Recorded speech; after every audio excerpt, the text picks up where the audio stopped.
Hello, welcome to the series of lectures physics. Today we are doing lecture number 9 of rest and motion. Till now we have learned so many concepts, we have derived some equations, and now we are in position to discuss something more. Now today, on the basis of the equations derived for the equations of motions, we derived 3 equations actually.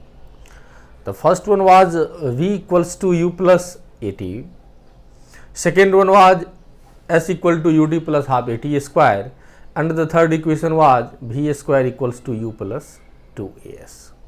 When we talk about the equations, what do you mean? We mean the relation between these variables. When we talk about v equals to u plus at, then it means we have established the relation between velocity at a point at any instant time t, when initial velocity is u, the acceleration for the motion a is constant. So in this way we are establishing the relation. So using the mathematical formula we can discuss these things, but another way of discussing these things, or parallel to the mathematical, we have some analytical approach to discuss the equations for motion, actually to analyze the motion. What is this? This is the graphical method. Suppose anything is given to you, any graph is given to you, and you have been asked to find out something or to discuss or focus on the motion of the particle. Then what you have to do, in which direction we have to sense the motion, we have to think the motion, we have to analyze the motion. Before going to that point, before analyzing the motion, first we have to learn the basics of graphs. What is the meaning of the graph? Given a particular graph, what conclusions can we draw from there, and how do we apply these in some scenarios. So scenarios based equations are given, mathematical equations are given, and parallelly corresponding to it we have to draw the graph. So first see what is the nature of the graph and how we analyze it. So first we have to discuss the nature of the graph. So that's why the topic of this name is basics of graph. Basics of graph will start with some initial points. What do we think about something, some mathematical expression? When we talk about some mathematical expression, what does it mean? When we talk about, suppose we have two variables y and x.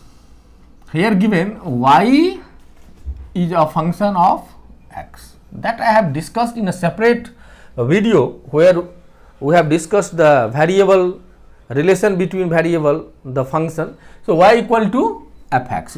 It means y and x having some relationship, and that is known as the function. So y is a function of x. So there can be different kind of relation, but we have to discuss some relationship here. So what are these relationships? First see, suppose if y is proportional to x,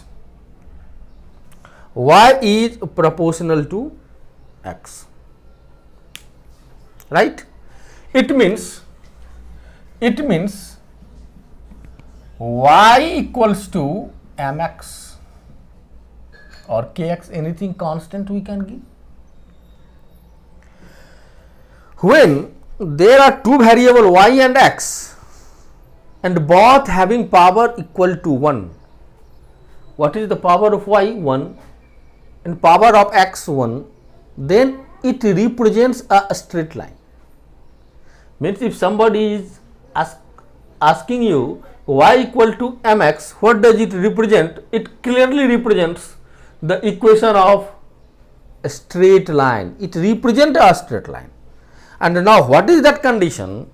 What is that condition? I told you if y equal to mx is there, it's a straight line because power to the y is 1 and power to the x is 1. This is linear relationship. This is linear relationship. So now something also can happen here कि y equals to mx plus c. In this condition also, plus or minus c anything, in this condition also y power of y is 1 and power of x is 1. There are two variables only. दो ही variable है यहाँ पे, एक y है और दूसरा x है. तो x का भी पावर कितना है 1 और y का भी पावर कितना है 1. तो y और x जब दोनों का पावर 1 होता है तो वो लीनियर रिलेशनशिप को दिखाता है. तो एक इक्वेशन में आ जाएगा y equal to mx where c is equal to 0 and another standard equation is y equal to mx plus c. It represents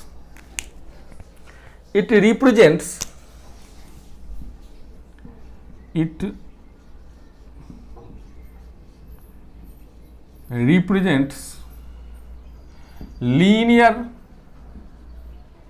relationship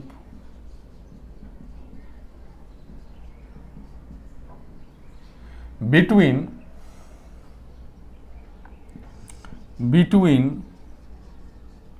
y and x. Linear relationship को दिखाता है. y equals to mx plus c, it represents the linear relationship. Now see what is this equation. If we try to plot the graph, how we can plot it? Simple. This is our x-axis, this is our y-axis. Means one variable is being represented on x-axis and another one on y-axis. Write down. You can scale it out. For the first equation, y equal to mx plus c. When x is 0, y is also 0. When x is 0, y is also 0. I mean, this is our coordinate 0, 0 because it is our origin. So x is 0, y is 0.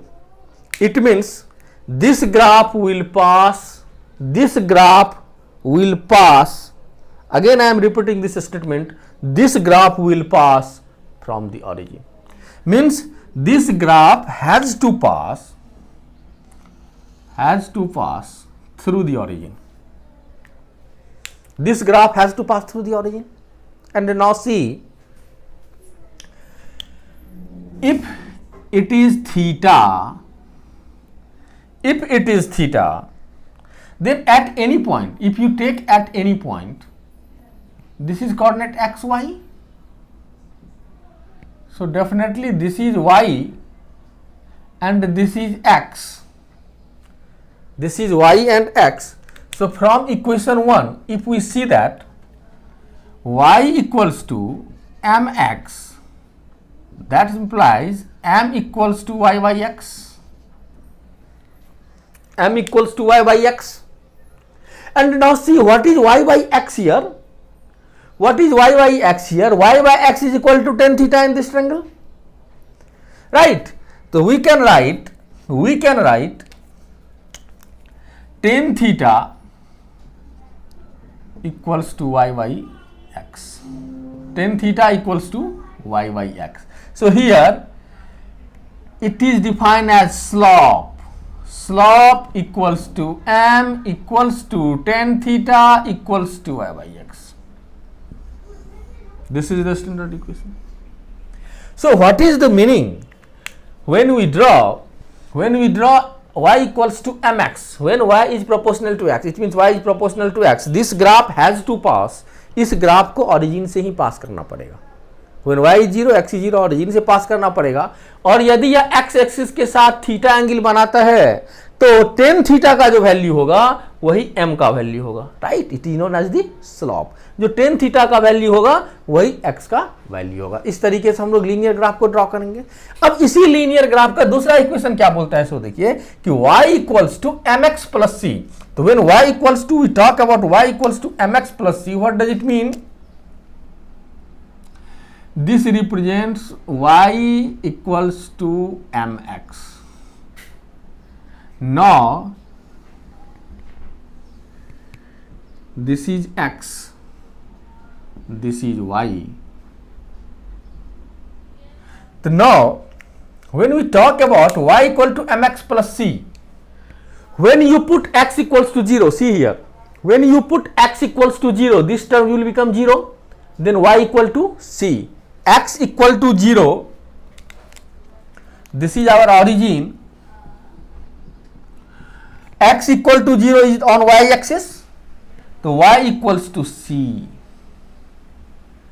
means this distance is equals to c, right?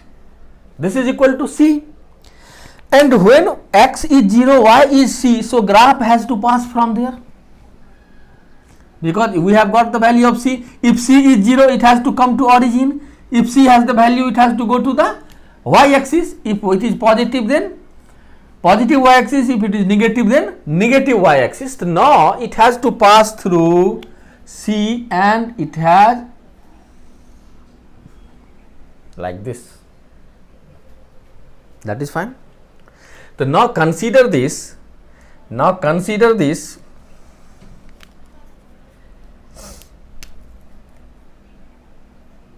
As x axis. Now it is parallel to the x axis. At any point,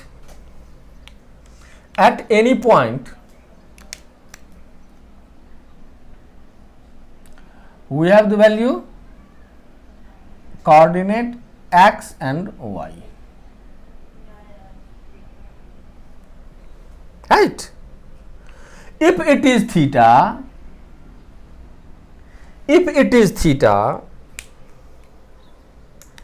then again it is parallel to the x axis, and the theta is the angle made with x axis with this line. So again we have slope equal to m equal to tan theta equal to y by x. This is the coordinate of y, and this is x. So this is equal to x.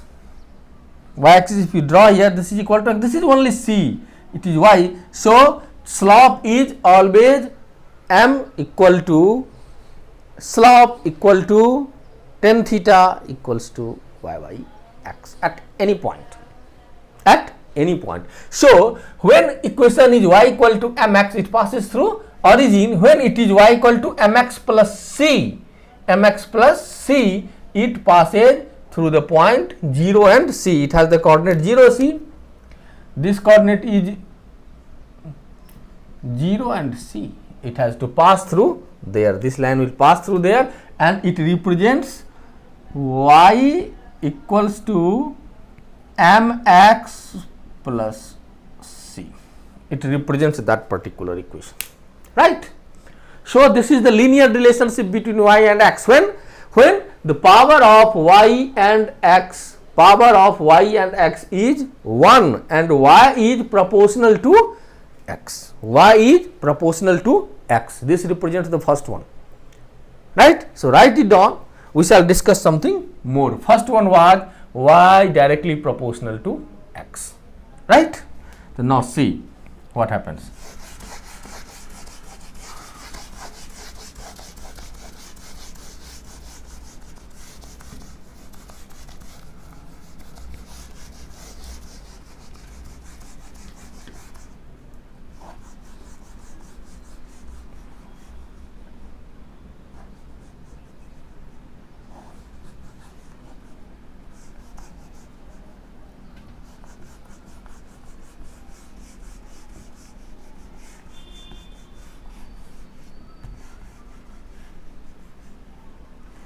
Now second condition.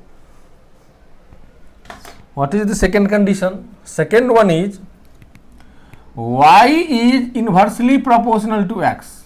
That means y is inversely proportional to x, meaning that y equals to 1 by mx or anything else. We can write it like this, like y equals to m into 1 by x, right? So when y equal to m can have the value 1, any integer value. So when just see, it represent, what does it represent? What does it represent and how we can draw this graph?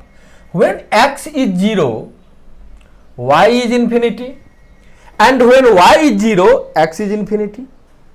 Y equal to 1 by x or m1 by x. So when x is 0,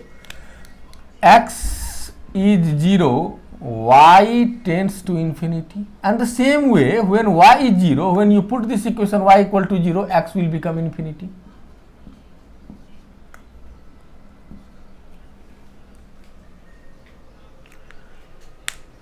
What does it mean? Now see how we can draw this graph.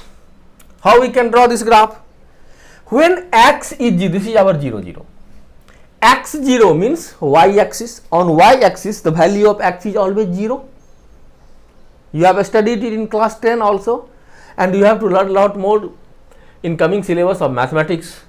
So when x is 0, x 0 means it represents the y axis. Y 0 means it represents the x axis. So what does it say? Ki when x is 0 means y axis. Y axis. Y tends to infinity. But there is nothing equal to infinity. See here, there is nothing equal to infinity. Only we can approach to the infinity, but not at the infinity, because infinity absolutely does mean what? Very, very large. Very, very large means what? There is no any absolute value of infinity. So what we can say, ki when x is 0, x 0 means y axis. That is for fine. So y axis, it is equal to infinity. It is equal to infinity means what? Ki it has not to cut y axis, because it will, when will cut, अगर ये y axis को cut कर देता है, if it cuts the y axis, it has the finite value. अगर ये cut कर देगा, सपोज कीजिए यहाँ ही कट कर देगा, इसका कोऑर्डिनेट मिल जाएगा. तो कोऑर्डिनेट नहीं चाहिए क्योंकि इन्फिनिटी है. तो अगर ये इन्फिनिटी है, इसका मतलब है कि इन्फिनिटी है, तो ये y एक्सिस को कट नहीं करेगा. और जब y0 का मतलब x axis. When we talk about y equals to 0, it is x axis. So जब x एक्सिस की बात करेंगे तो x एक्सिस को भी यह कट नहीं करेगा क्योंकि x इन्फिनिटी है. तो अब आप लोग बताइए कि y और x के बीच में एक ग्राफ को ड्रॉ करना है जो कि ना तो x एक्सिस को टच करता है, ना ही y एक्सिस को टच करता है, और उसकी वैल्यू भी क्या होनी है? इन्फिनिटी होनी है. तो कौन सा नेचर का ग्राफ होगा? ऑब्वियसली एक ही पॉसिबिलिटी बनती है, इस तरीके से. ये देखिए y के पैरेलल है तो y को भी कभी कट नहीं करेगा. ये x के पैरेलल, x के पैरेलल नहीं कट करेगा. बाकी किसी भी तरीके से आप ग्राफ को ड्रॉ कीजिएगा तो y और x को क्या करेगा? वो कट करेगा. तो अभी हमको ना y को कट कराना है ना x को कट कराना है. तो जब y और x को कट नहीं करना है तो एक ही पॉसिबिलिटी बनती है कि ये ग्राफ, तो इस ग्राफ को बोलते हैं रेक्टेंगुलर हाइपरबोला. ये क्या है? y proportional to 1 by x का ग्राफ है. और ये बोलता है क्या? It represents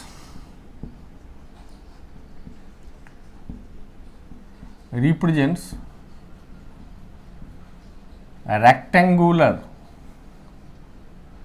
hyperbola. Rectangular hyperbola. It represents a rectangular hyperbola. Same graph you can study it when what? Boyle's law. P is inversely proportional to V. P is inversely proportional to V. Anything we shall study it, all these things in again. So when y is proportional to 1 by x, when y is proportional to x, it represents a straight line. When y is inversely proportional to x, it represents the rectangular hyperbola. Rectangular hyperbola, right? Now see, we shall discuss the third case. We shall discuss the third case.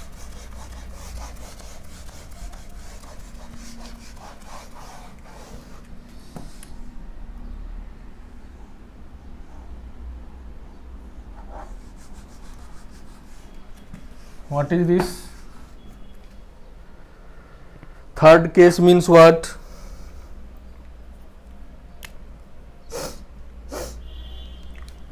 कि y is proportional to x square.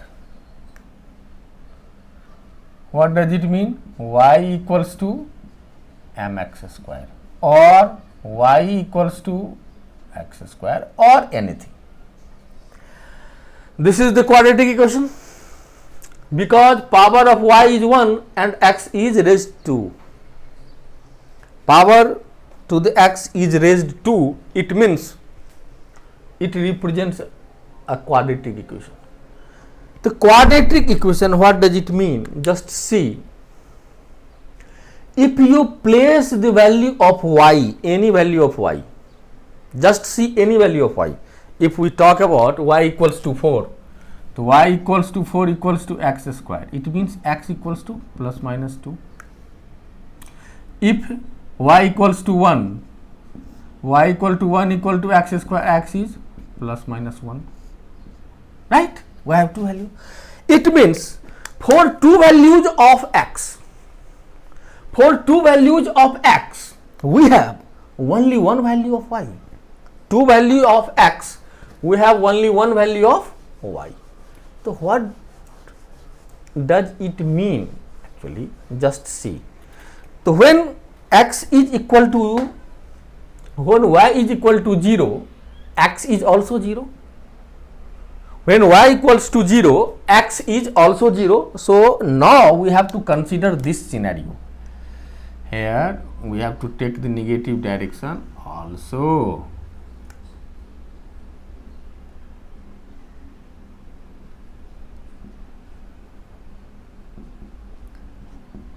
X dash. So when x is 0, just write it again. It not looks like that.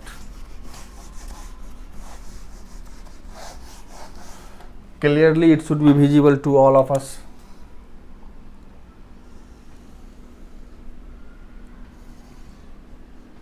This is y, this is x dash, and this is x. So what does it mean? When x is 0, y is also 0. Means 0, 0. Means this graph has to pass through origin. This graph has to pass through origin. And for two value of x, plus and minus,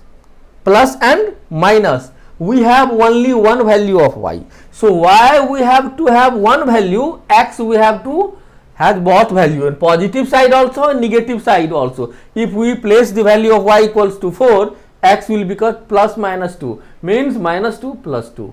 If we place the value 9, minus 3 plus 3, it means it has the values, x has the value on both the coordinate, first positive and negative, but y, because x is a square here, na? So y, x is a square, this value is always going to be positive. This means it always going to be positive. Positive, it means y is positive. So y is positive, it means upper side of y. X has to be positive and negative both. So in which direction we can draw the graph? Like this. So now we can see that for a particular value of y, suppose this value, if we take this value of y, we have two value of x, this one and this one.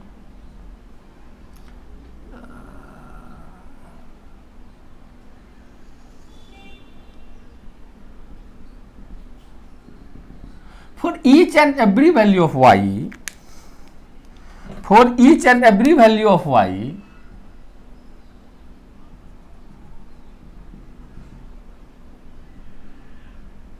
any value of y,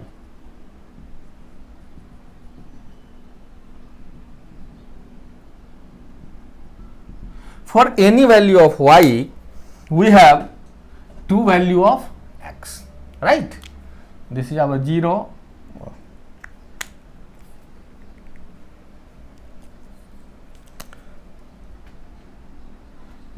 it means it represents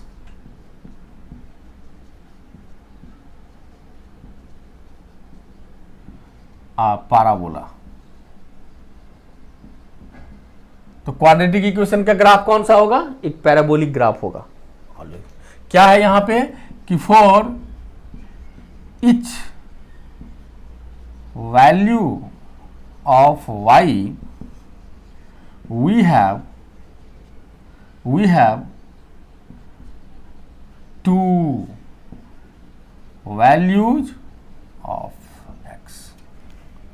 Each value of y, just a minute. For each value of y, we have, close it, yes, fine. For each value of y, we have two values of x. Always. And now see, when it is equals to, this represent this, it is fact, but now see y. Now if the equation has anything y equals to x square plus k is a constant, like this, we have the equation. Now when x is equals to 0, y is equals to k, means when x is 0 means y axis, so x is 0, y equals to k, we have the value k. X 0 means y axis, then y is k. Then we can draw? We can draw in this manner. Now the graph will do. This graph will not become here, right? So when y is 0, x equals to plus minus k. When y is 0, if we are putting the value x equals to 0, y equals to k. So when x is 0, you can see that when x is 0, y equals to k. Y has the value of k here, only one value, y has the value of k. But when y is 0, x equals to under root plus minus k. X equals to under root plus minus k. When y is 0 means x axis, so plus k minus k. In this way we can draw the graph of that. If it is negative sign, y equal to minus x square, then what does it mean? It has to the value. Now see, we have to run. Now we can remove it. Now, write it down. This represents the graph of y equals to x square. This represents the graph of y equal to x square plus k. Right? Write it down. Now we shall discuss something more. We can discuss something more. What? Just see here.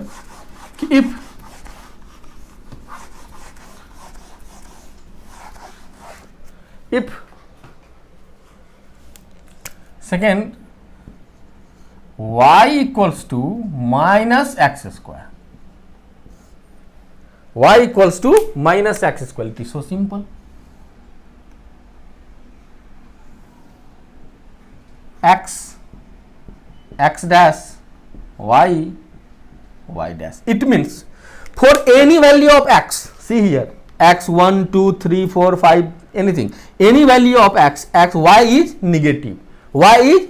It means y is not positive, y is negative. So we have to draw the graph in negative direction. And when x 0, y is also 0, so it has to pass through the origin. कहाँ से पास करना पड़ेगा? Origin से. किधर graph draw होगा? Negative y के direction में. और एक वैल्यू ऑफ y का x का कितना वैल्यू है? 2 वैल्यू. तो ग्राफ क्या हो जाएगा जी? जस्ट इसके उल्टा. नहीं, ये किस ग्राफ को रिप्रेजेंट कर रहा है? y equals to minus x square. इस किस ग्राफ को रिप्रेजेंट कर रहा है? y equals to minus x square. Let me check either the video is visible to you all और नॉट.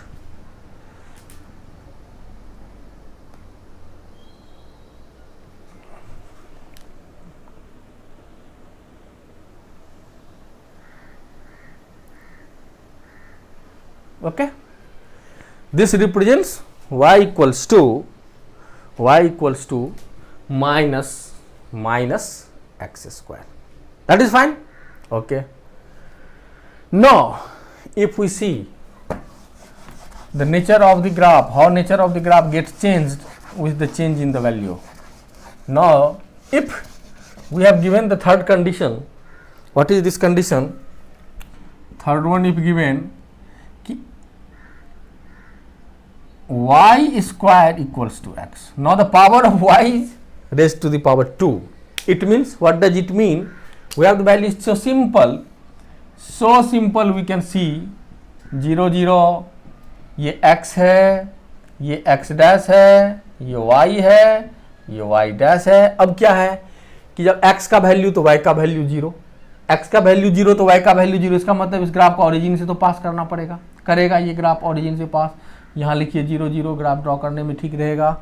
और x के एक वैल्यू के लिए y का वैल्यू कितना है, 2 वैल्यू, और x क्या होगा, ऑलवेज पॉजिटिव. तो x पॉजिटिव मतलब इसी हाफ में ग्राफ होगा. यहाँ पे x पॉजिटिव है ऑलवेज.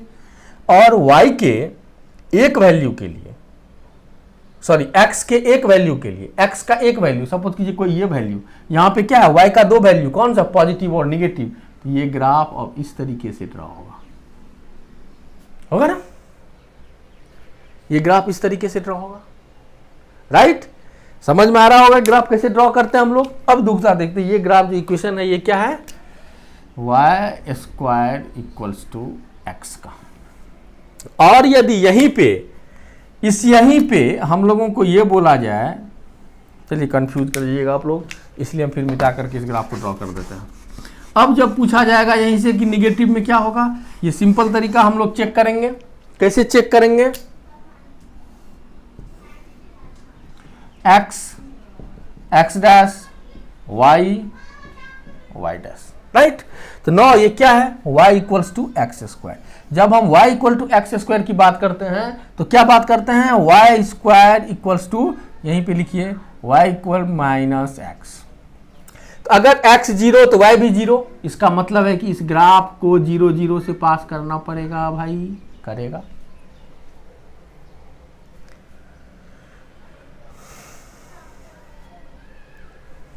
तो इसको हम लोग लिख सकते हैं x equals to minus y square. लिख सकते हैं ना जी, लिख सकते हैं. तो x 0 तो y भी 0. और y के 2 वैल्यू के लिए x का एक वैल्यू है जो कि क्या है, निगेटिव है ना. इसको क्या लिखते हैं, y equal to minus x. Y का कोई वैल्यू रख दीजिए 1, तो x क्या हो जाएगा, -1. y का वैल्यू 2, x क्या हो जाएगा, -4. y का वैल्यू 3, x क्या हो जाएगा, -9. इसका मतलब है कि निगेटिव x के डायरेक्शन में ग्राफ आएगा. और जब निगेटिव x के डायरेक्शन में ग्राफ आएगा और ये ओरिजिन से पास करेगा तो इस ग्राफ की नेचर कैसी होगी, यही ग्राफ का नेचर होगा जी. ये किसका ग्राफ होगा, x equals to minus y square होगा ना.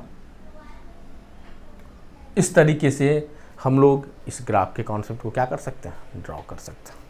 क्या कर सकते हैं, ड्रॉ कर सकते हैं. ठीक है, तो आप लोग नोट डाउन कीजिए इसको और पॉज करके आप लोग नोट डाउन कर सकते हैं. फिर हम लोग देखते हैं कि आगे क्या होता है, किस तरीके डेफिनेशन से ही उसको एस्टेब्लिश करते हैं. हमने आपको अभी एक इक्वेशन नोट करवाया था, y equals to m x. यहां से m कितना था हम लोगों का, टेन थीटा, और ये कितना है तो y बाई एक्स, और इसको आप लिख सकते हैं dy बाई डी एक्स.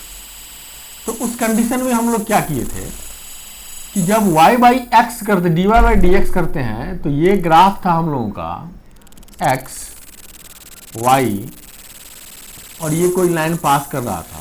तो किसी भी पॉइंट पे यदि आप टेन थीटा का वैल्यू निकालेंगे तो ये एंगल थीटा है अगर एक्स एक्सिस के साथ, तो टेन थीटा जो था वह y बाई एक्स के बराबर था. या इसको हम लोग डिफरेंशियल फॉर्म में क्या लिखते हैं, dy बाई डी एक्स. कहने का मतलब है कि यदि y और x के बीच में कोई ग्राफ ड्रॉ किया हुआ है, if the graph is drawn between y and x, then the slope is given by y by x.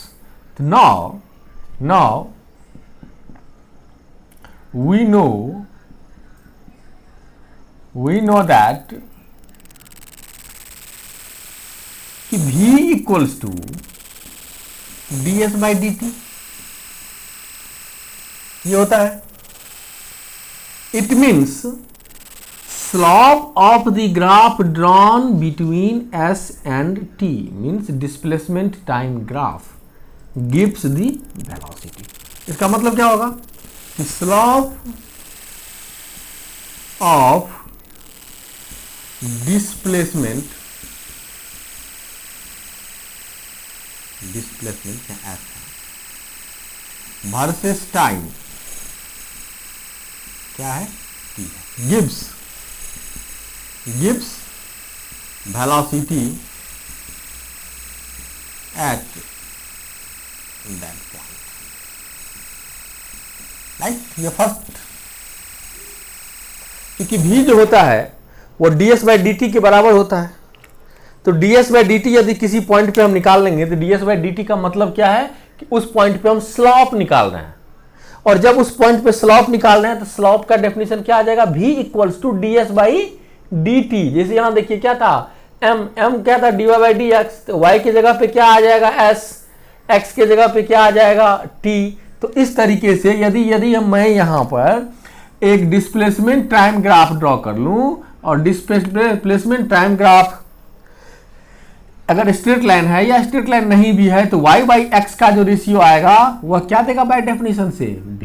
Means slope of displacement time graph gives velocity at that point. Second क्या होगा? So देखिए कि a equals to dv by d t, ये होता है.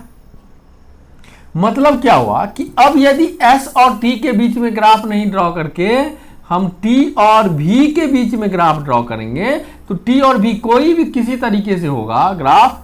अगर मैं बात करूंगा किसी भी पॉइंट पे तो उस पॉइंट पे जो dy बाई डी एक्स का वैल्यू होगा means dv by d T का वैल्यू होगा, वह क्या देगा? एक्सीलरेशन. तो अगर डिस्प्लेसमेंट टाइम ग्राफ है तो डिस्प्लेसमेंट टाइम ग्राफ का स्लॉप वेलोसिटी देता है. ठीक है. अगर वेलोसिटी टाइम ग्राफ है तो वेलोसिटी टाइम ग्राफ क्या देगा? Acceleration. Means slope of velocity v time t graph gives acceleration. ठीक है. दो पॉइंट हम लोग कंक्लूड करेंगे यहां से कि यदि डिस्प्लेसमेंट टाइम ग्राफ दिया हुआ है, डिस्प्लेसमेंट टाइम ग्राफ दिया हुआ है तो डिस्प्लेसमेंट टाइम ग्राफ से हम लोग वेलोसिटी मिल जाएगा किसी भी पॉइंट पे अगर डिफरेंशिएशन लगाएंगे s और t के बीच में. अगर वेलोसिटी टाइम ग्राफ है और एक्सीलरेशन निकालना है हमको तो dv बाई डी टी से निकल जाएगा. मतलब अगर स्लॉप निकाल लिया हमने तो मुझे क्या मिल जाएगा? एक्सीलरेशन मिल जाएगा. राइट. अब देखते हैं दूसरा चीज क्या होता है. सो देखिए इसी इक्वेशन को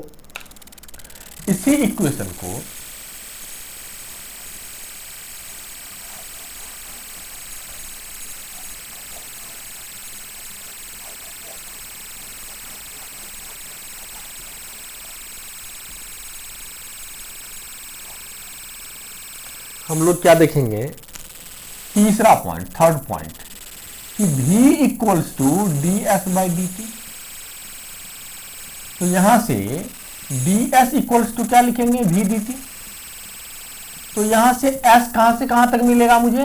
v dt का इंटीग्रेशन करेंगे, बहुत सारे इंटीग्रेशन करेंगे तो s मिल जाएगा. ds का इंटीग्रेशन s और v dt कहां से कहां तक जी? टाइम t1 से टाइम t2 तक. और ये क्या डिनोट करता है? एरिया को. ये किस चीज को डिनोट करता है? इंटीग्रेशन एरिया को. एक separate video I have uploaded for differentiation and integration, the physical meaning of differentiation and integration, where we can see what is the meaning of that particular thing. तो इसका मतलब क्या हुआ कि यदि वेलोसिटी टाइम ग्राफ दिया हुआ है, यदि वेलोसिटी टाइम ग्राफ दिया हुआ है t and v, velocity time graph दिया हुआ किसी भी तरीके से, तो किसी भी टाइम पे यदि मैं उसका एरिया को ले लूं, एरिया कैलकुलेट कर लूं, तो एरिया के कैलकुलेशन से मुझे क्या मिल जाएगा? तो मतलब क्या हुआ इसका कि एरिया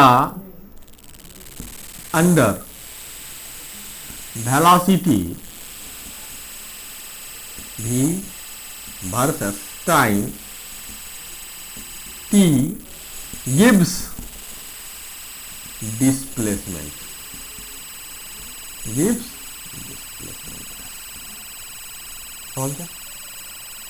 VDT है इंटीग्रेशन, कहने का मतलब है कि मैं ग्राफ से भी निकाल सकता हूं, इसे मैथमेटिकली इस तरीके से निकालेंगे, ग्राफ से निकालना पड़ेगा। तो वेलोसिटी टाइम ग्राफ का यदि मैं एरिया कैलकुलेट कर लूं, वेलोसिटी टाइम ग्राफ का यदि एरिया कैलकुलेट कर लेंगे तो वह क्या दे देगा हम लोगों को? डिस्प्लेसमेंट। अब दूसरा डेफिनेशन फिर यहीं से देखिए क्या लिखते हैं हम लोग।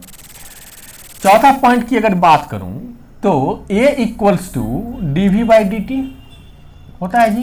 तो यहां से क्या लिख सकते हैं? dv equals to a dt।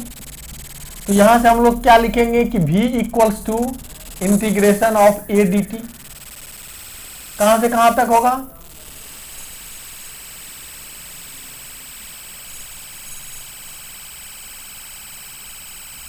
dA लगा दीजिए यहां पे, ये ठीक है, a equal to dv/dt, a dt t1 से t2 तक। अगर t1 से t2 की बात करेंगे तो अब मेरे पास क्या होना चाहिए? Acceleration time graph. तो a और t यदि एक्सीलरेशन टाइम ग्राफ किसी भी तरीके से दिया हुआ है और किसी दो टाइम इंटरवल की हम बात करेंगे तो इसका एरिया जो कैलकुलेट करेंगे वह क्या देगा हम लोगों को? वेलोसिटी। वह क्या देगा हम लोगों को? वेलोसिटी। मीनिंग क्या हुआ कि area under acceleration A and time t gives velocity। इस तरीके से कैलकुलेट कर सकते हैं होगा। तो कब क्या देगा? वेलोसिटी टाइम ग्राफ का स्लोप क्या देगा? एक्सीलरेशन टाइम ग्राफ का एरिया क्या देगा? वेलोसिटी टाइम ग्राफ का एरिया क्या देगा? तो ये हम लोगों को समझना पड़ेगा, राइट? तो अब इसी चीज को जो इक्वेशंस ऑफ मोशन है, डिफरेंट डिफरेंट कंडीशंस में जो इक्वेशंस ऑफ मोशन है, उसी इक्वेशंस ऑफ मोशन को हम लोग डिस्कस करेंगे। और आइए किस तरीके से उसका ग्राफ बनेगा वो हम लोग देखते हैं। आइए इसको नोट कीजिए, पहले नोट कर लीजिए इसको, फिर देखता हूं। अब क्या था?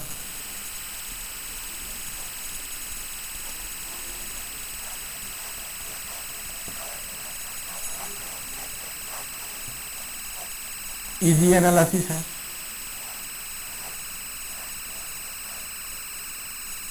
क्या है ये?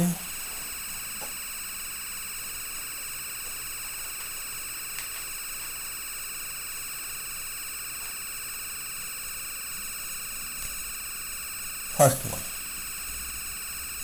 इफ एक्सीलरेशन इज 0, ठीक है, दैट इज क्या है? v equal to constant. पहला कंडीशन, इसको मैं कुछ इस तरीके से बनाऊंगा आप लोगों के लिए, डिफरेंट डिफरेंट कंडीशन में। v क्या है? कांस्टेंट। तो यदि v कांस्टेंट है, कहने का मतलब क्या है?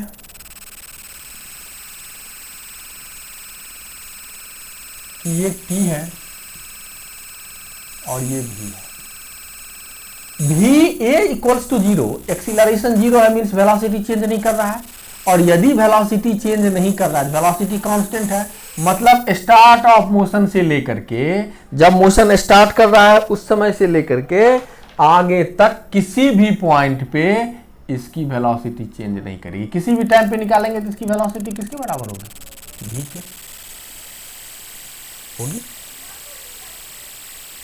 राइट? और अगर s की बात करेंगे हम, तो अगर ये 0 है तो s इक्वल्स टू क्या होता है जी? vt, मतलब जिस वेलोसिटी से चला उसी वेलोसिटी से। तो ये किस फॉर्म का इक्वेशन है? ये वेलोसिटी टाइम ग्राफ इस तरीके से आएगा। और यदि इसी को हम डिस्प्लेसमेंट टाइम ग्राफ ड्रॉ करेंगे, यहां पर s देंगे और यहां पे t देंगे, तो देखिए क्या होता है? s इक्वल्स टू vt, ये किस फॉर्म का इक्वेशन है? y इक्वल्स टू mx, क्योंकि v यहां कांस्टेंट है जी। तो y इक्वल टू mx किस चीज को डिनोट करता है? अभी हम लोग डिस्कस किए थे कि y इक्वल टू mx एक स्ट्रेट लाइन को डिनोट करता है, जो स्ट्रेट लाइन कहां से पास करता है? ओरिजिन से। तो यदि s और t के बीच में ग्राफ ड्रॉ करेंगे तो ये कहां से पास करेगा? ओरिजिन से। और ये किसका ग्राफ होगा, यहाँ तो होगा v equal to constant, v constant है, यहाँ पे क्या होगा s equal to v into, ये अगर थीटा है तो अगर टेन थीटा आप निकाल लेंगे तो v मिल जाएगा आपको, क्योंकि स्लॉप किसके बराबर है v के, और स्लॉप ये m किसके बराबर होता है टेन थीटा के, किसके बराबर होता है टेन थीटा के। तो यदि आप किसी भी पॉइंट पे टेन थीटा निकाल लेंगे तो टेन थीटा निकालने के साथ ही आपको क्या मिल जाएगा वहां पे स्लॉप, राइट। तो यहां से स्लॉप मिल जाएगा। ये फर्स्ट कंडीशन था। दूसरा कंडीशन ये था कि एक्सीलरेशन जब जीरो हो। दूसरा कंडीशन की मैं बात करता हूं। दूसरे कंडीशन में ये पहला ग्राफ हो गया जी, ये फर्स्ट। दूसरे की बात करता हूं, दूसरा पॉइंट पे क्या है कि a equals to constant, a constant है,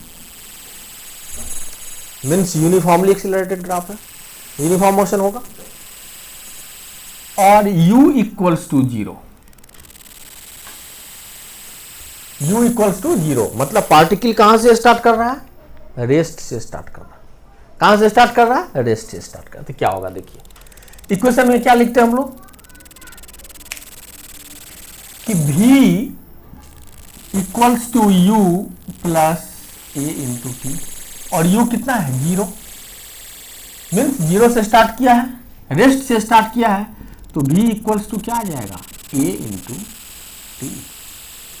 v इक्वल्स टू क्या आ जाएगा a इंटू टी।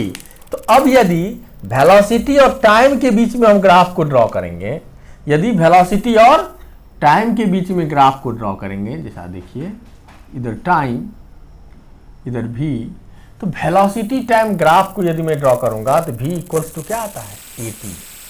मतलब कहां से पास करेगा, सेम इक्वेशन है y equal to mx plus C. अगर कंपेयर आप करेंगे तो इस इक्वेशन को हम लोग क्या लिख सकते हैं, ये y एक्सिस पे मेरा चला जाएगा, ये m हो जाएगा, ये x हो जाएगा।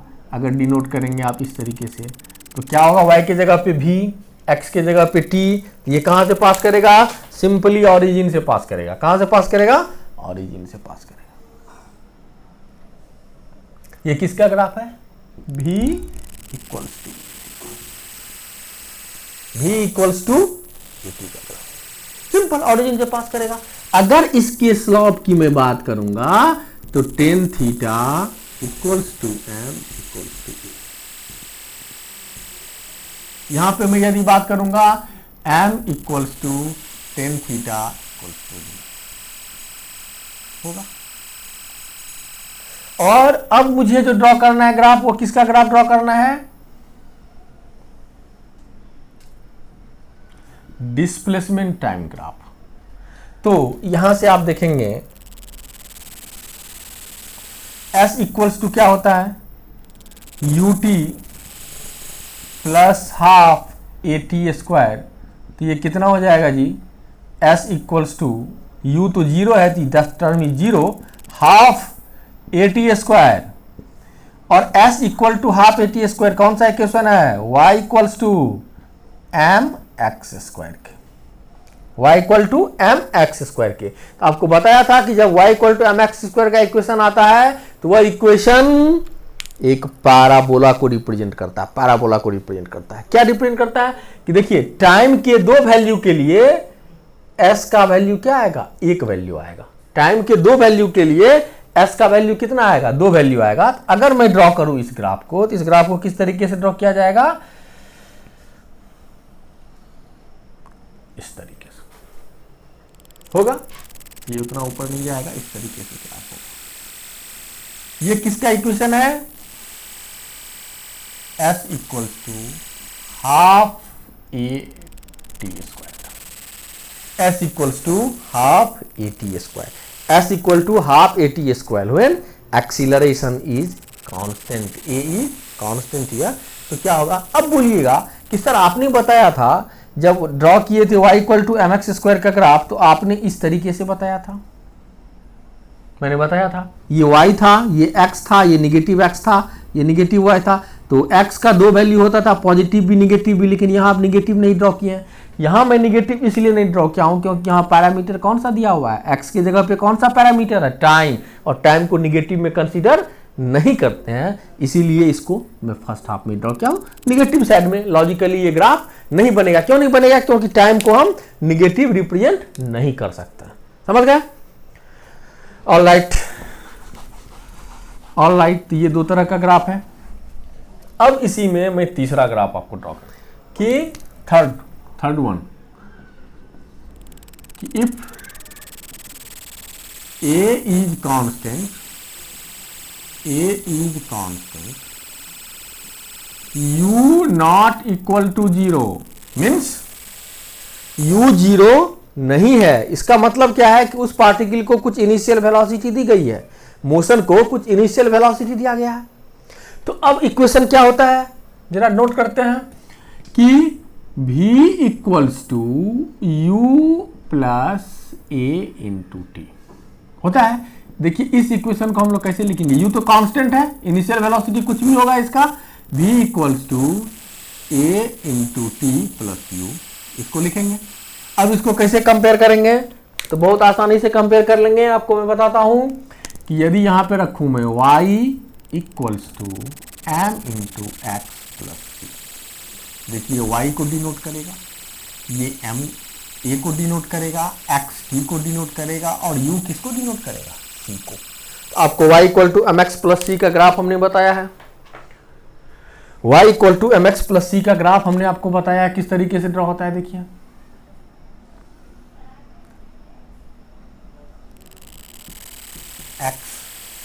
x की जगह पे क्या है? t और ये क्या है? v। तो वेलोसिटी टाइम ग्राफ हम ड्रॉ कर रहे हैं। कब? जब u 0 नहीं है तो ये ग्राफ कहां से डिनोट करता है? ये u होगा। और ग्राफ का नेचर क्या होगा? y का भी पावर 1, x का भी पावर 1, तो y equal to m x क्या है? एक स्ट्रेट लाइन, तो स्ट्रेट लाइन ग्राफ ड्रॉ होगा। और ये किस चीज को डिनोट कर रहा है? y equals v equals to u plus नहीं। अगर यही u का वैल्यू 0 होता था, इससे लास्ट जस्ट पीछे वाले केस में u का वैल्यू 0 होता तो ये ग्राफ कहां से स्टार्ट करता? ओरिजिन से। लेकिन चूंकि u का वैल्यू है तो u का वैल्यू है तो ये y एक्सिस से कहीं स्टार्ट लेगा और एक्सीलरेटेड मोशन है तो वो स्ट्रेट लाइन आगे की तरफ जाएगा। राइट? और अब इसी को यदि मैं देखूं डिस्प्लेसमेंट के टर्म में तो क्या होगा? देखिए s equals to u T plus half A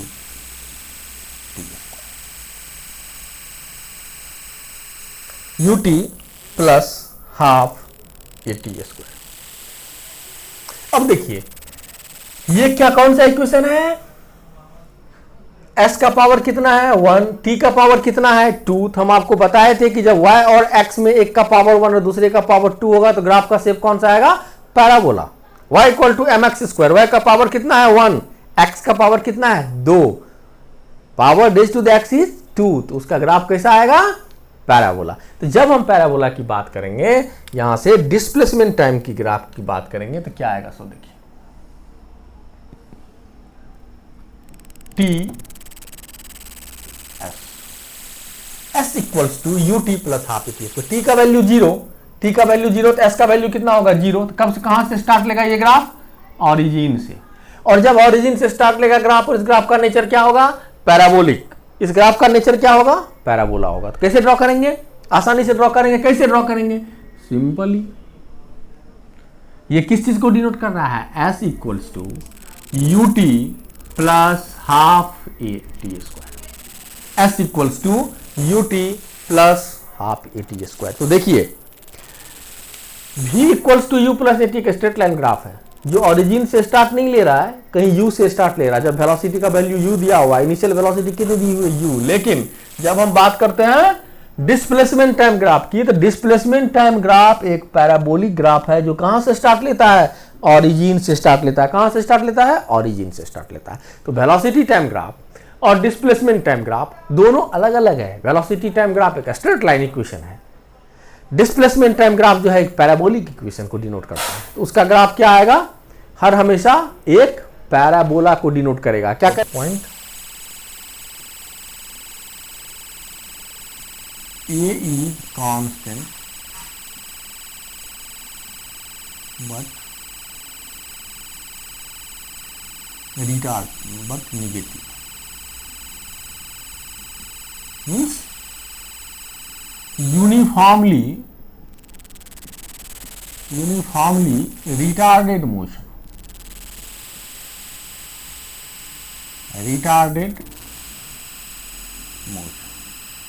uniformly retarded motion. ये क्या है? निगेटिव है। निगेटिव भी तो हो सकता है ना, वेलोसिटी डिक्रीज भी तो कर सकती है ना।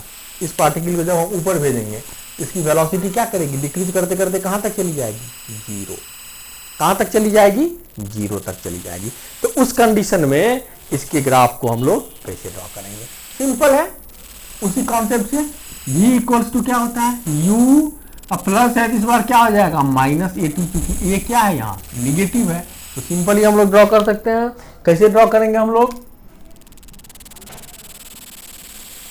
Time t, velocity v, time t पे इसकी वेलोसिटी कितनी होगी? Time t equal to zero रखेंगे तो t इक्वल टू जीरो, तो कितनी वेलोसिटी होगी? कुछ वेलोसिटी होगी इसकी। ये ग्राफ का नेचर क्या होगा? v पे भी पावर 1, t पे भी पावर 1, तो एक स्ट्रेट लाइन होगा और कहां पे आकर के जीरो तक। वेलोसिटी इसकी क्या हो जाएगी? यहाँ पे जीरो। इसकी वेलोसिटी क्या हो जाएगी? जीरो। और अगर इसी ग्राफ को, ये है v equal to u minus t, यहाँ पे वेलोसिटी कितनी हो जाएगी? जीरो। यहाँ पे v कितना है? u के बराबर है। वेलोसिटी कितनी है? u। यहाँ पे कितना हो गया? t। अब यदि इसी की बात करेंगे s की, तो s इक्वल्स टू क्या होता है? ut minus half A T स्क्वायर। अब देखिए इस ग्राफ को, अगर इसी ग्राफ को मुझे ड्रॉ करना हो तो क्या होगा? देखिए, at t equals to zero, t का जब वैल्यू जीरो होगा तो s कितना होगा जी? जीरो। तो t s ये तो तय है कि कहां से स्टार्ट लेगा? जीरो से। ये ग्राफ स्टार्ट लेगा, और जब जीरो से स्टार्ट लेगा तो इसका नेचर क्या होगा? t पे पावर कितना है? 2, s पे पावर कितना है? 1। तो ये किस इक्वेशन को फॉलो कर रहा है? इस तरीके की इक्वेशन को, जहां पे एक का पावर 2 है, दूसरे वेरिएबल पे पावर कितना है? 1 है। तो 1 और 2 में अगर एक वेरिएबल पे पावर 1 है, दूसरे वेरिएबल पे पावर 2 है, तो उसका इक्वेशन कैसा आता है? स्ट्रेट लाइन आता है। और ये क्या है? यहाँ निगेटिव है, तो जैसे t का वैल्यू रखते जाएंगे निगेटिव होगा, निगेटिव में आएगा तो निगेटिव में जाएगा, तो ग्राफ का शेप क्या आ जाएगा? कुछ इस तरीके का। ग्राफ का शेप क्या आ जाएगा? कुछ इस तरीके का। यहाँ पे आकर के इसकी वेलोसिटी क्या हो जाएगी? जीरो। यहाँ पे क्या आ जाएगी? कुछ वैल्यू होगा, t1 t2 कुछ वैल्यू होगा। तो ये डिनोट करता है s equal to ut minus half A t. अगर वेलोसिटी जीरो हो गया तब ये क्या है? वेलोसिटी जीरो हो गया। Retarded motion till velocity equal to zero, जब तक उसकी वेलोसिटी क्या नहीं हो जाती है? जीरो हो जाती है। जैसे वेलोसिटी, कुछ वेलोसिटी दे दी, इसको ऊपर की तरफ फेंके, यहाँ से ऊपर जाएगा, ऊपर में वेलोसिटी कितनी हो जाएगी इसकी? जीरो। ऊपर में वेलोसिटी कितनी हो जाएगी? जीरो। अब जो एक ग्राफ हम लोग ड्रॉ करेंगे, द फिफ्थ वन, वो क्या है उसको जरा देखते हैं। ठीक है,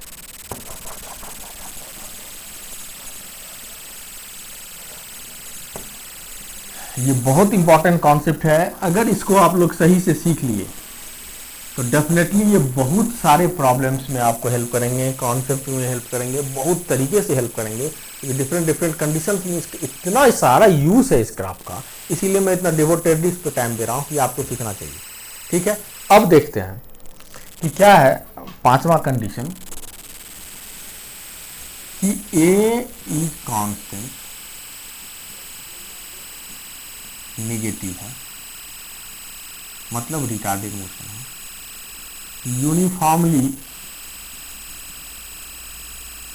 रिटार्डेड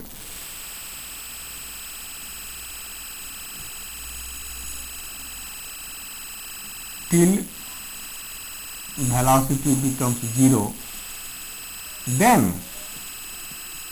accelerated. Then accelerated.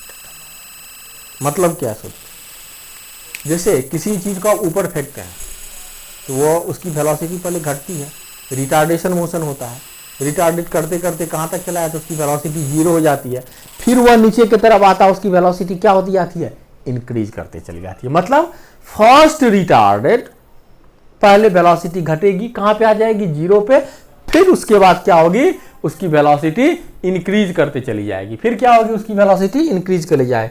तो इक्वेशन ऑफ मोशन तो यही होगा, v equals to u minus a t हो जाएगा जी। ये क्या है, निगेटिव, ए का वैल्यू पहले घटेगा और फिर वेलोसिटी का वैल्यू क्या होगा, यहाँ पे जीरो, वेलोसिटी का वैल्यू क्या होगा, जीरो, और तब जो मोशन का इक्वेशन आएगा वो क्या आएगा, v equals to a t, फिर पॉजिटिव हो जाएगा। पहले जीरो होगा, कहां तक होगा, जहां तक कि v जीरो नहीं हो जाता है। v जीरो का मतलब क्या हो गया, v जीरो का मतलब t equal to u by a. तो u बाई ए टाइम पे जा करके इसकी वेलोसिटी क्या हो जाएगी, जीरो, और फिर क्या करेगा, वहां से इंक्रीज करेगा। तो अब देखिए क्या होगा इसके ग्राफ में। अगर मैं इसके ग्राफ को ड्रॉ करना चाहूं, बहुत आसानी से हम लोग ड्रॉ कर सकते हैं। टी v कुछ वेलोसिटी है, t इक्वल्स टू जीरो पे इसकी वेलोसिटी कितनी होगी, u इनिशियल वेलोसिटी से स्टार्ट करेगा, यहाँ पे इसकी वेलोसिटी क्या हो जाएगी, v इक्वल टू जीरो। तो t का वैल्यू कितना हो जाएगा, u by a, v zero रखेंगे इस इक्वेशन में, t equal to u by a. तो u बाई ए, ये जो पॉइंट है, इस पॉइंट को हम लोग लिखेंगे u by A. u by A time पे इसकी वेलोसिटी क्या हो जाएगी, जीरो, और फिर क्या करेगा, यह निगेटिव डायरेक्शन में, उल्टा डायरेक्शन होगा, एक को पॉजिटिव दूसरे को निगेटिव मानेंगे। यदि इसको आप फेंकते हैं ऊपर तो पहले ये ऊपर जाता है, फिर क्या आता है नीचे, दोनों का डायरेक्शन क्या है, अपोजिट है। एक को यदि हम पॉजिटिव लेंगे, दूसरे को क्या लेना पड़ेगा, हमको निगेटिव लेना पड़ेगा। तो एक को पॉजिटिव लेंगे, दूसरे को क्या लेंगे, निगेटिव, फिर उसकी वेलोसिटी क्या करती जाएगी, इंक्रीज करती चली जाएगी। फिर क्या करेगी, इंक्रीज करती चली जाएगी। अब यदि इस इक्वेशन को देखें, डिस्प्लेसमेंट टाइम ग्राफ को, तो s equals to ut minus half A t, ये होता है ut माइनस हाफ ए टी। जरा देखिए इस ग्राफ को कैसे ड्रॉ करते हैं। इसका ग्राफ हम लोगों ने अभी ड्रॉ किया था। फर्स्ट हाफ में टिल वेलोसिटी बिकम जीरो, जब तक उसकी वेलोसिटी जीरो नहीं होगी ये इक्वेशन फॉलो होगा। फिर क्या होगा, ut plus half A T square, फिर एक्सीलरेशन क्या होगा, पॉजिटिव हो जाएगा। First retarded till v equal to zero, then accelerated means a positive, a क्या होगा, पॉजिटिव होगा वहां पर। तो ए पॉजिटिव हो गया, तो पहले रिटार्डेड है, फिर क्या है, एक्सीलरेटेड है। तो रिटार्डेड मोशन का ग्राफ अभी हमने ड्रॉ करके बताया था ना आपको, क्या होगा, देखिए t का पावर कितना है 2, s का पावर कितना है 1, ग्राफ कौन सा होगा, पैराबोला होगा, यहां तक आ जाएगा, आएगा। फिर क्या होगा, इसका एक्सीलरेटेड मोशन। तो एक्सीलरेटेड मोशन का ग्राफ याद है ना, आप कैसे ड्रॉ किए थे हम लोग, एक्सीलरेटेड मोशन का ग्राफ इस तरीके से ड्रॉ किए थे। तो उस पॉइंट से या टाइम जैसे जैसे बढ़ते जाएगा, डिस्प्लेसमेंट भी क्या होती जाएगी, इसकी बढ़ते चली जाएगी। और जब डिस्प्लेसमेंट इसकी बढ़ेगी, ये किस ढंग से आएगा, ये पॉइंट होगा, यहाँ t हो जाएगा, यहाँ पे s हो जाएगा, यहाँ से इस ढंग का ग्राफ आएगा बढ़ते नीचे की तरफ। क्योंकि उस समय इसकी डिस्प्लेसमेंट कुछ न कुछ है। इस हाईएस्ट पॉइंट पे, इस डिस्टेंस पे जाकर के, डिस्टेंस तो सेम होगा, जितना ऊपर जाएगा उतना ही नीचे आएगा, क्योंकि ए का वैल्यू सेम है, सिर्फ क्या है, डायरेक्शन अलग अलग है। तो इस यहाँ पे जाकर के इसकी वेलोसिटी क्या हो जाएगी, जीरो, इस डिस्टेंस पे इसकी वेलोसिटी क्या हो जाएगी, जीरो, और फिर उसके बाद क्या करेगी, उसकी वेलोसिटी इंक्रीज करते चली जाएगी। और इस तरीके से, इस तरीके, यही है time t, t equals to u by a, t equals to u by ये टाइम। इस टाइम पे इसकी वेलोसिटी क्या है, यहाँ पे इसकी वेलोसिटी क्या है, यहाँ पे इसकी वेलोसिटी क्या होगी, जीरो, और ये s का वैल्यू होगा s1 s2 कुछ मान लीजिए s1 होगा। तो जितना इसको यहाँ से यहाँ तक जाने में डिस्टेंस ट्रेवल करना पड़ा s1, उतना ही डिस्टेंस इसको क्या करेगा, यहाँ से फिर नीचे आने में ट्रेवल करना पड़ेगा। जितना ऊपर में डिस्टेंस गया, अगर ये h है, h हाइट ऊपर गया, फिर h ही हाइट नीचे आया, इसीलिए इस ग्राफ को इक्वली दिखाया गया है। तो ये क्या होना चाहिए, 2u बाई ए। इस तरीके से, in this way we can discuss the motion of the graph. अब कुछ लॉजिकल चीज हैं, जिस लॉजिकल चीज को आपको देखना पड़ेगा वहां पे, मैं इसको अब कहता हूँ, ये एक इम्पॉर्टेंट लेक्चर्स था हम लोगों के लिए, जिसको समझना बहुत जरूरी था कि ग्राफ कैसे हम लोग ड्रॉ करते हैं। कोई प्रॉब्लम होगा कमेंट में मुझे लिख के बताइएगा, मैं इंडिविजुअली गाइड करूँगा। अब यदि कुछ चीज़ें हैं जिसको आपको समझना पड़ेगा इस ग्राफ में, कि किसी भी टाइम को हम निगेटिव नहीं दिखा सकते हैं, टाइम कांस्टेंट नहीं हो सकता है। जैसे यदि कोई आदमी वेलोसिटी टाइम ग्राफ को इसे ड्रॉ कर दे, यहाँ टी है, यहाँ भी है, और इस तरीके से ड्रॉ कर दिया, ये गलत ग्राफ, रॉन्ग। क्योंकि टाइम क्या है, कांस्टेंट बता रहा है। एक ही टाइम पे वेलोसिटी का डिफरेंट डिफरेंट वैल्यू, ये तो पॉसिबल नहीं है। किसी एक टाइम पे वेलोसिटी का एक ही ग्राफ, ये नहीं पॉसिबल है। आपको कभी कभी दिखाया जाएगा इस तरह के ग्राफ को, ये ग्राफ पॉसिबल नहीं है, क्योंकि ये टाइम है टी, टाइम डिक्रीज कैसे कर सकता है, नहीं करेगा। नीचे की तरफ इस तरीके से ग्राफ नहीं होगा। इस सब तरीके के जो ग्राफ हैं, इस ग्राफ को हम लोग डिस्कस नहीं कर सकते, ये ग्राफ पॉसिबल नहीं है। फिजिक्स में पॉसिबल नहीं है, मैथमेटिकली पॉसिबल है, मैथमेटिकली पॉसिबल है। अगर मैथमेटिकल इक्वेशन को हम ट्रांसलेट करेंगे ग्राफिकल फॉर्म में तो वो पॉसिबल है, लेकिन इस तरीके की इक्वेशन को हम फिजिक्स में अलाउ नहीं करेंगे, जहाँ टाइम का वैल्यू कांस्टेंट है, टाइम को घटाते हुए दिखाया गया कि टाइम पहले 5 सेकेंड हो गया, फिर उसके बाद 2 सेकेंड, इस तरीके के ग्राफ नहीं होंगे। तो आई होप कि you all have understood the basics of graphs, how the graph is drawn, what is the relation between the different equations. So thank you very much, enjoy, thank you.